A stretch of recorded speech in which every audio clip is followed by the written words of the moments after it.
My name is Eric, and this happened in October of 2023 while I was working the night shift at a gas station just outside Tulsa, Oklahoma. The station sat next to a long stretch of highway with nothing but empty fields for miles.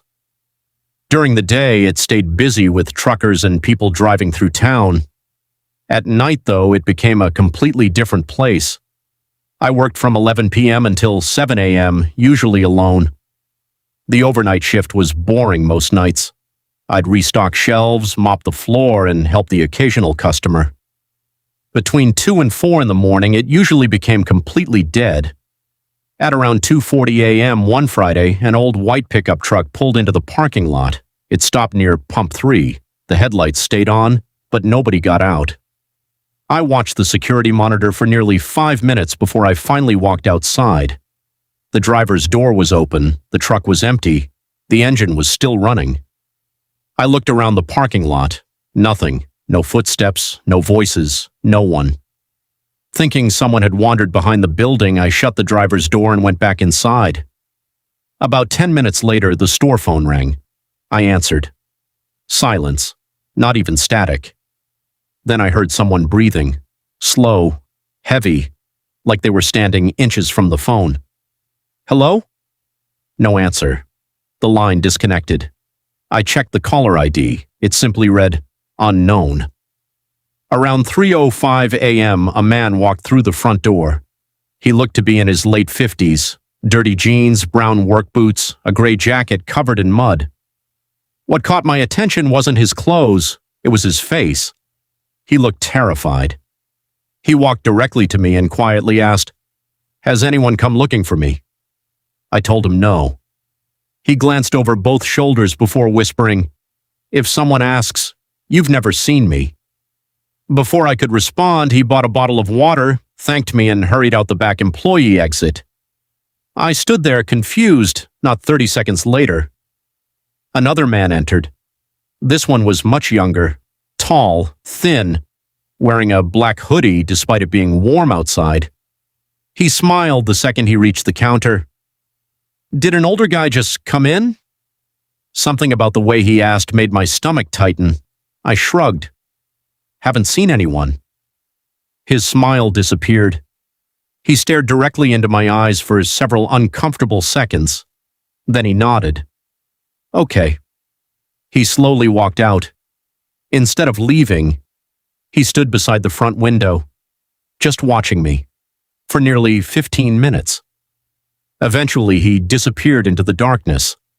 I locked the front door early. Something didn't feel right anymore. At around 3:45, the security monitor beeped. Motion detected. It was showing the back hallway leading to the employee exit. Someone was standing outside the back door. They weren't knocking, they weren't moving, just standing there. Their hood covered their face.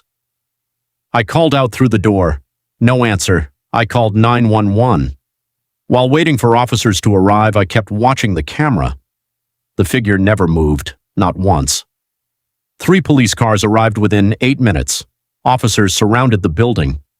One officer opened the back door. There was nobody there. They searched the entire property. Nothing. Before leaving, one officer asked if I had saved the security footage. I nodded.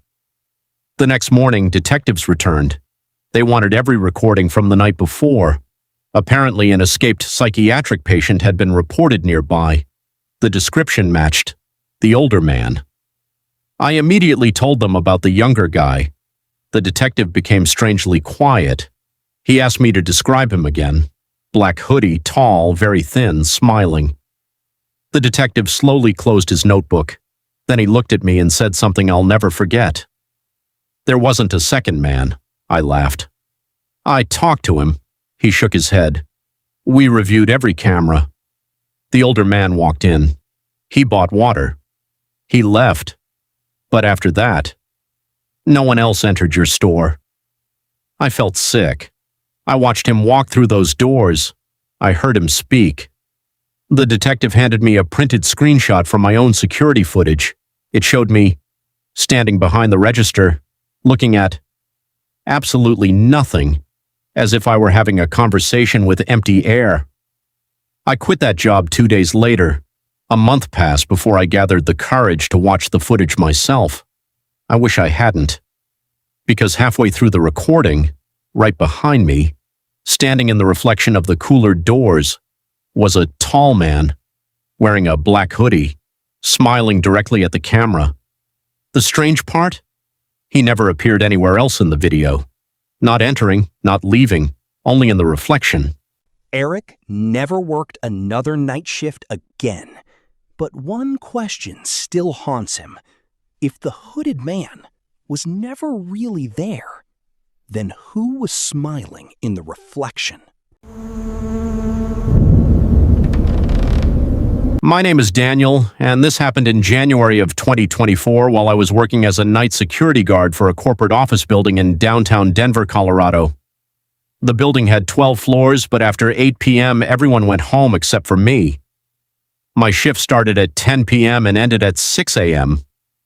Every hour, I had to walk through each floor, check every office, and make sure all the doors were locked.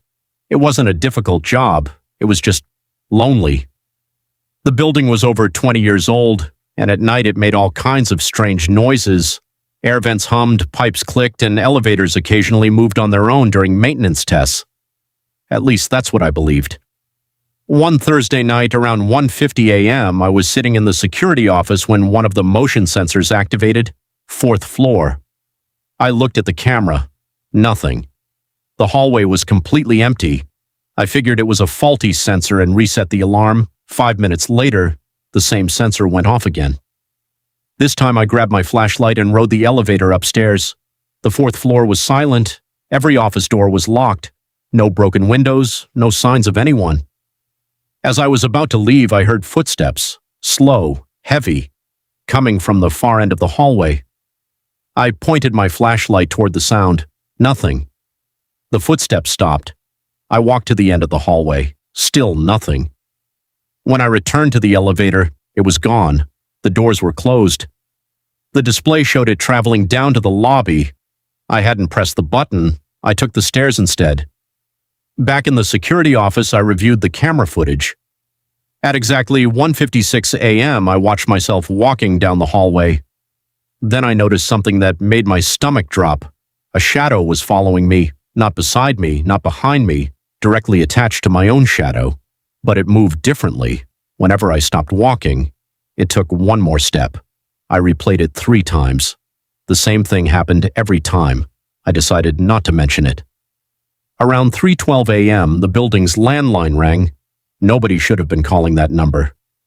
I answered. Static. Then a man's voice quietly said, "Don't go back to the 4th floor." The call disconnected. I checked the caller ID. No number, just the word internal. That meant the call came from somewhere inside the building. I checked every office phone. None had been used. At 3:40 a.m., the motion alarm activated again. 4th floor. This time every hallway camera on that floor went black. One after another, I radioed building maintenance. No response. Against my better judgment, I went back upstairs. The elevator doors opened. The hallway was darker than before. Only the emergency exit signs were glowing. As I walked down the hallway, I heard someone whisper, "Officer." I turned. Nothing. Another whisper. Closer. "Officer." It sounded like it came from inside one of the locked offices. I unlocked the door. The room was empty, just desks and computers. Then I heard a loud bang from the hallway. I rushed outside. My flashlight hit the floor. Fresh footprints, wet footprints, bare feet. They stretched all the way down the hallway and stopped directly in front of me. There were no footprints leading away, just ending right at my boots. Suddenly, every office door slammed shut at the same time. The sound echoed through the entire floor. I sprinted toward the stairwell. The door wouldn't open. I tried again. Locked. Then I heard footsteps running toward me. Fast. Much faster than a person should be able to run. I spun around with my flashlight. The hallway was empty, but the footsteps kept getting closer. Closer, closer. Then they stopped. Right behind me. I felt warm breath on the back of my neck. I didn't turn around. I just kept pulling on the stairwell door. Finally, it burst open. I ran all the way to the lobby without looking back. The next morning, I handed my supervisor the security footage. He watched it in complete silence. Then he paused the video. There. I looked closer. At the far end of the hallway, someone was standing perfectly still. A man wearing an old security uniform, the same uniform the company had used over 15 years ago. My supervisor turned pale. He quietly asked, "Do you know who that is?" I shook my head. He opened a drawer and pulled out an old employee photo. The picture showed 5 security guards. One of them was the man from the video. His name was Michael, according to my supervisor. Michael had died of a heart attack while working the night shift. On the 4th floor, in 2009. The company had never told new employees about it. A week later, I resigned. Before leaving for the last time, I asked the daytime manager if anyone had taken over my shift. He nodded. Yeah. Then he smiled nervously. He already asked us why the 4th floor motion sensor keeps going on. My name is Tyler, and in the summer of 2024, I worked the overnight shift at a self-storage facility just outside Phoenix, Arizona.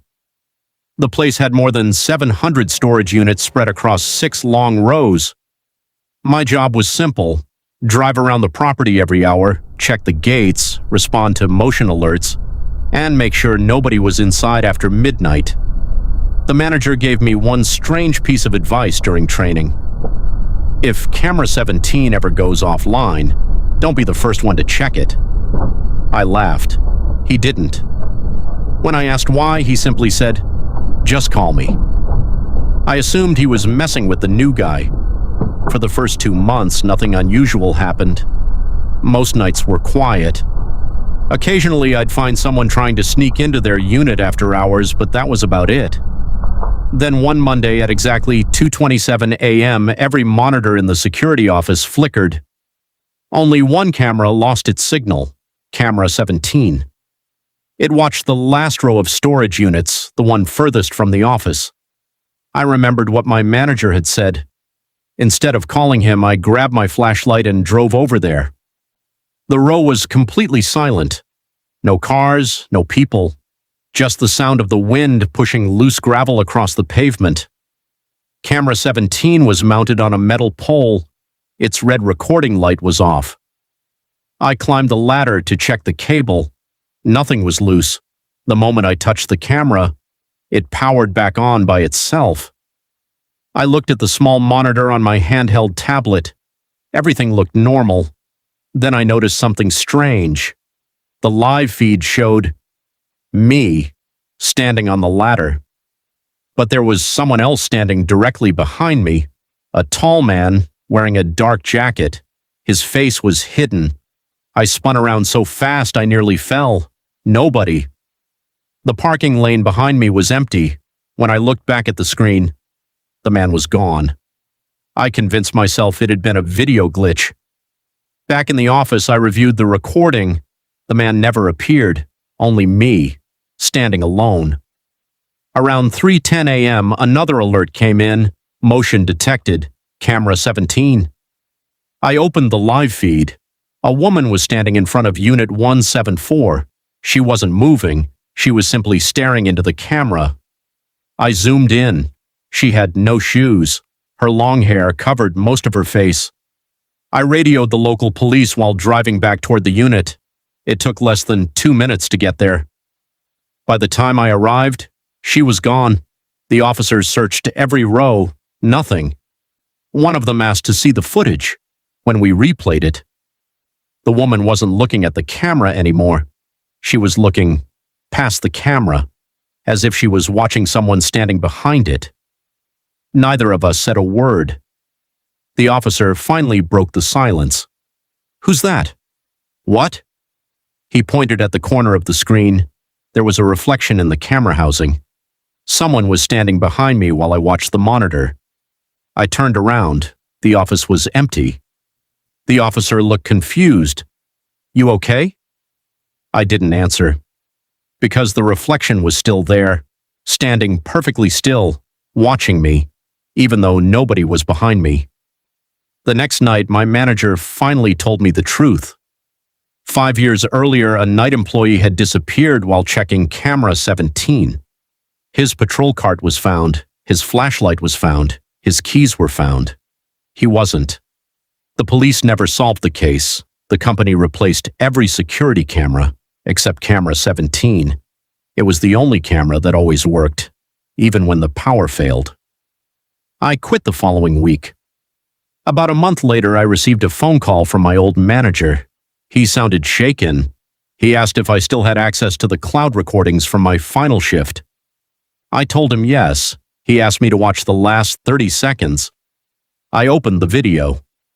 At first, everything looked normal. Then I saw myself walking back toward the office, but something wasn't right. I counted 1, 2, 3. There were 4 shadows on the ground: mine, the patrol cart, the light pole, and one more, a human shadow, walking perfectly beside me, attached to absolutely nothing. The video ended with me opening the office door. 3 shadows entered. The 4th one stayed outside, still facing the camera, still waiting. I never answered another call from that storage facility, and to this day, whenever I wake up around 2:27 in the morning, I check my bedroom window before turning on the light, because sometimes I swear I can see a 4th shadow standing outside.